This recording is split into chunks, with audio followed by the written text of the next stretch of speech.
I'm asked many times at my workshops and out and about, what kind of brushes do I use? What are the best brushes? Wow, I bet you spend a lot of money on brushes. Well, the short answer to that is I use whatever brushes happen to be handy to me. And in fact, I do have some very expensive brushes. But the brushes that I seem to love the most is that little pack of brushes that you get from the dollar store. Now, they're never actually $1. It's usually about $3 or $4 for a package. But I will go in and I'll buy 2 or 3 packages, and I'll have enough brushes in a variation of sizes that I could use indefinitely. Well, I even like to buy their large brushes for $1 or $2 for my larger paintings. There are some paintings that get into 6 feet, 8 feet. Well, I've got one that's 16 feet long, believe it or not. You can see that at the Whitby Central Library in Whitby, Ontario, Canada.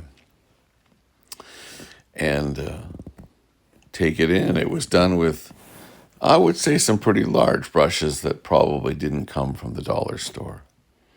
But I digress. Right here, I'm demonstrating for you how you can have so much joy and create so much happiness with your simple little $4 pack of dollar store variety brushes. And this little one that I've got here, it just fits beautifully in my hand.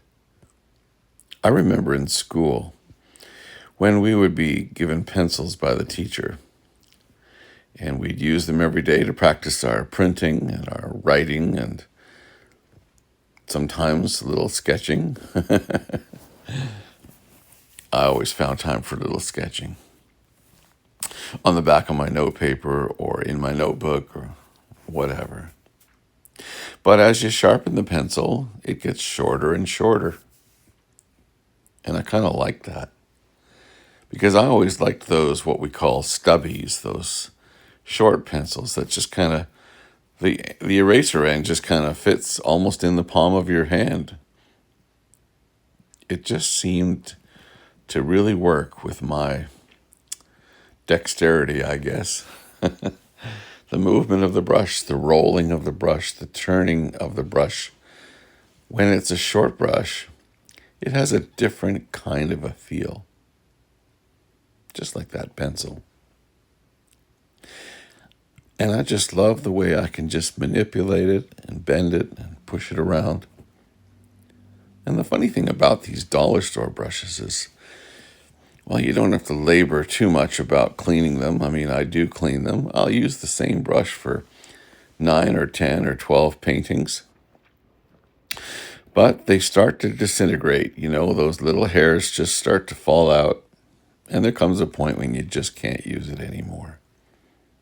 And for that, well, there's a pile in my in my garbage pail where that will go.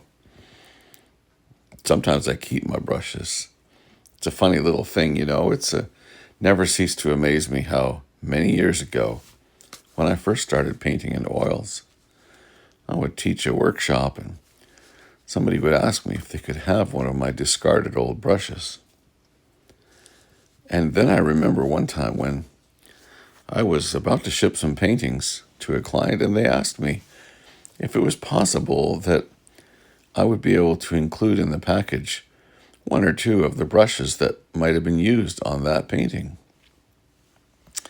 And that's when I discovered that I shouldn't throw away all of my old brushes. I was in one home once where I saw my brushes on their wall in a frame, in a beautiful, what they call a shadow box frame, where the brushes were mounted to the mat board at the back, and they had a little second layer of mat cut to border the brushes. And they even went so far as to have a little brass plaque made that just kind of identified the brushes as used in the painting beside. And there it was on the wall, hanging in that little shadow box just beneath the painting that the brushes were used on. What a wonderful experience to see something like that. You know, one of the beautiful rewards about this privileged life of an artist is when you see how much your paintings are cherished. Not just the paintings, but the process and the way that you worked on it. It's not lost on some people, you know. Oh, yes, there are some that will just put your picture on the wall, a little decoration to fill a space. That happens every day. It's just the way it is. But there are many. I would suggest that there are probably a majority of the people that will purchase your paintings that purchase it because they appreciate the process.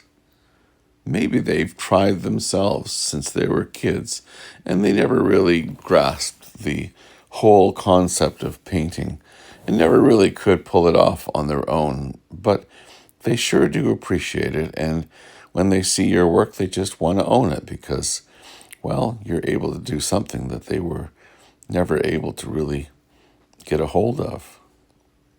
Whatever their reasons, whatever their processes, people do appreciate what we do as artists. And I love that. And that's kind of why I make these videos, because I know that people want to know the process and they want to see how it was done. But I also know that there's nothing like, well, pouring yourself a freshly brewed cup of tea, maybe a couple of slices of fresh toast and beautiful strawberry jam. That's my go-to. And just set them up and sit down and just watch the video and enjoy the process as it unfolds before your eyes. I think painting is one of the most relaxing exercises that anybody could do. Now, I get it. If it doesn't come natural to you, there's nothing relaxing about it. It can be very stressful. That's why you should leave it to those who do it naturally. Just to sit and watch the scene unfold. Well, this particular scene, it's a spring scene, and it's spring now. At the time that I painted it, it's May of 2025. We've just come through the longest, most dreary winter ever. Lots of overcast skies, and it's just so refreshing when we see those clouds breaking up and the blue skies appearing behind, I should say. Well, I just wanted to paint it, and here we have exactly that scene.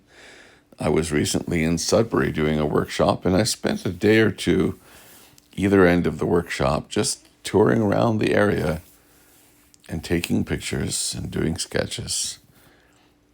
And many of them were just like this. The rocks were just beginning to dry out and freshen up from a long winter of resting under the ice and the snow and the rain and the sleet and the whatever else. And their true colors are starting to come to life.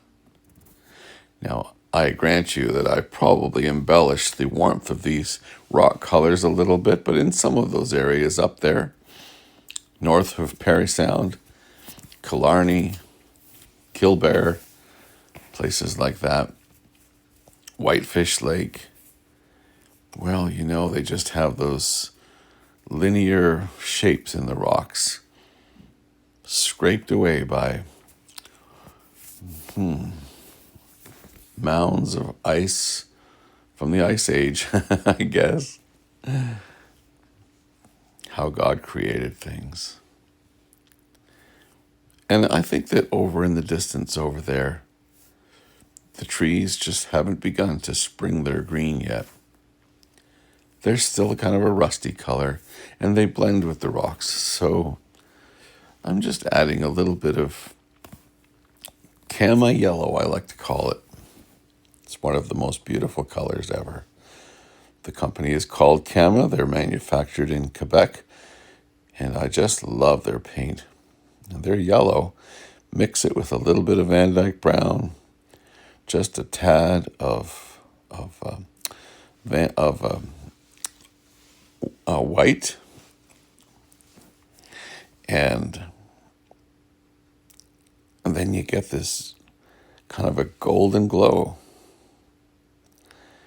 And here's a little bit of Viridian green. I'll just mix it with some olive green and a little bit of that Van Dyke brown again, just to keep it earthy.